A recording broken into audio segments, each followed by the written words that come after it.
Hey everybody, welcome back to Herd Watching, HERDWATCHING. You can find us all over social media, Facebook, YouTube, Twitter, all the rest of it. You can also follow Riding Herd, RIDINGHERD. Riding Herd is kind of where I post links and quick takes, mostly to other people's content.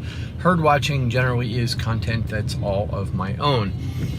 Now today, what we want to talk about is some of the people that have had a huge effect on our culture and are one of the reasons why what I would consider libertarianism or moderate conservatism is taking hold and managed to survive the onslaught. What's bringing free thought back from the brink?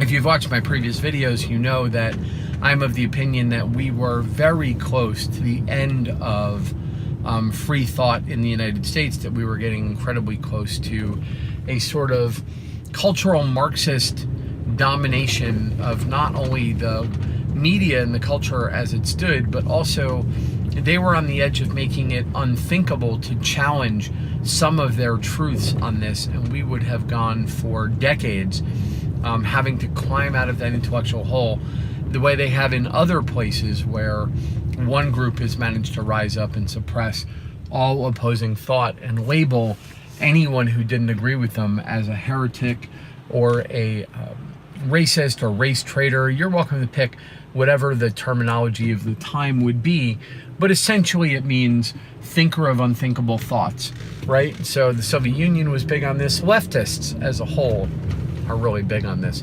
In any case, so we've had a number of people sort of rise up to talk about and present alternative ideas. And the one I want to speak to you about right now is a woman named Candace Owens, because she's kind of in the news at the moment. Now, Candace is a young minority, a young black girl, well-educated, who I have not always agreed with in the past. And in fact, the beginning of her time and interactions with the Gamergate situation were unfortunate in that some of her motivations were good, but maybe misplaced.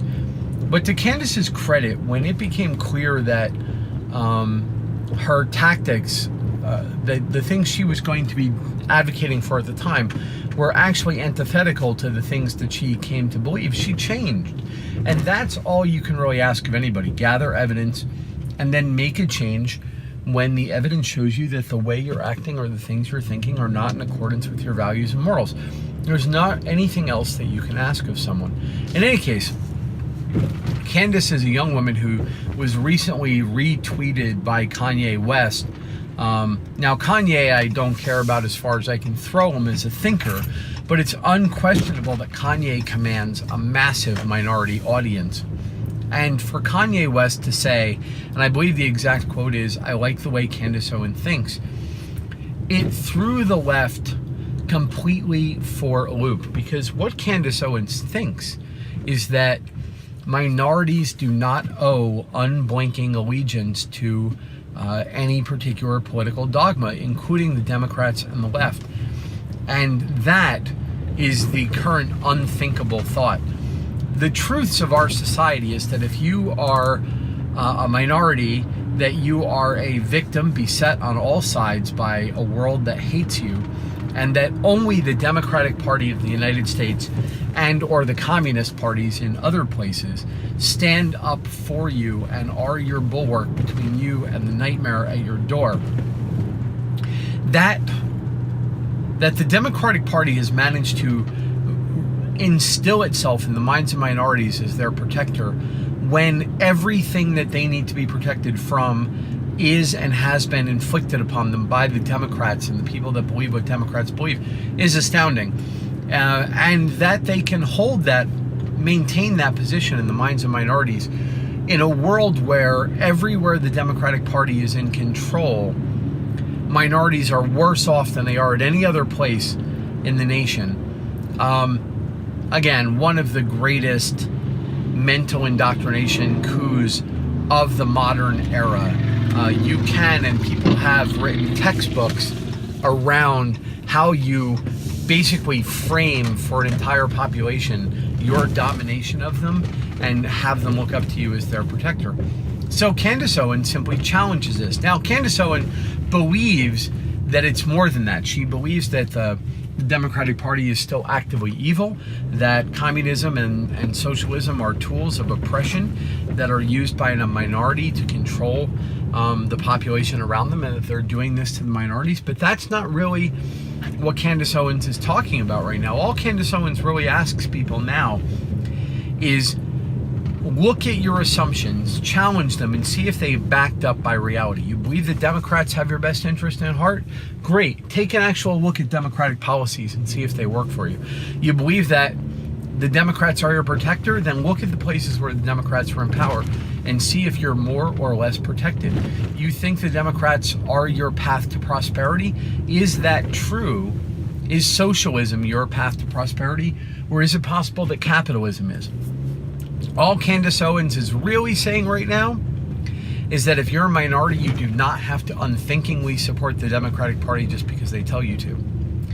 And the amount of hate and vitriol and abuse being landed on Candace Owens by the Democratic Party and by those supporters should be to you a sign that she's onto something.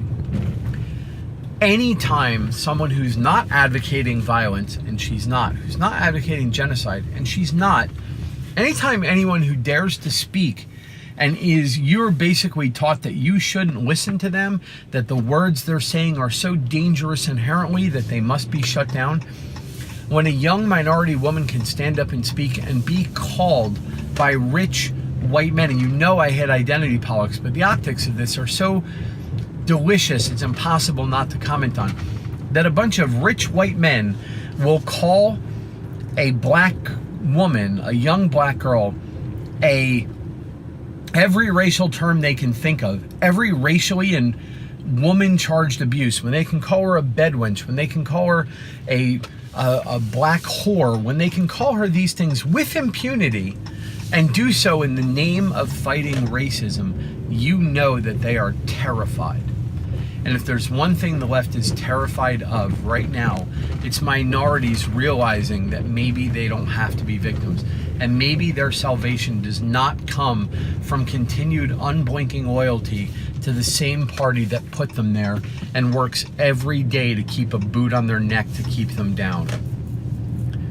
Go listen to Candace Owens, particularly if she upsets you or freaks you out. I'm not saying you have to agree with her. I'm not saying you have to believe what she says. I'm not saying take what Candace Owens says as gospel. Check her facts, check her thoughts, think yourself. You may come out the end still thinking the Democratic Party is your savior. You may come out the other end still thinking socialism can work. That's fine. I think you're wrong, but that's fine. But if you are nervous and scared about even listening to a reasonably well-articulated argument for things that you do not believe, you need to listen to those things. You need to chase down why you are so terrified about being challenged. I'm not telling you to listen to every raving maniac on the streets screaming about killing everybody. Those people, they're not saying anything that you need to listen to. I still believe they have the right to speak, but I'm not telling you that you have to listen to those people even though they may upset you. Some people upset you for legitimate reasons. But Candace Owens is not saying something that you should freak out and run away from. She's not saying anything that deserves all the work and money that's being spent to shut her down. And that means she's onto something. And you should go give her a try. Anyway, go listen to Candace Owens. See, maybe she'll change your mind. If only maybe she'll change your mind about the fact that you should be thinking for yourself and not just waking up from cradle to grave and realizing that if you're a minority, you owe unthinking lockstep loyalty to the great Democratic Party, who is your only shield against the world around you, and that to think for yourself, to act on your own, to come to your own conclusion is to be a traitor to the race somehow. That terminology should make you nervous. That thought process should make you upset. Go listen to Candace Owens. Let me know what you think. All right, I'll talk to you guys later. Enjoy.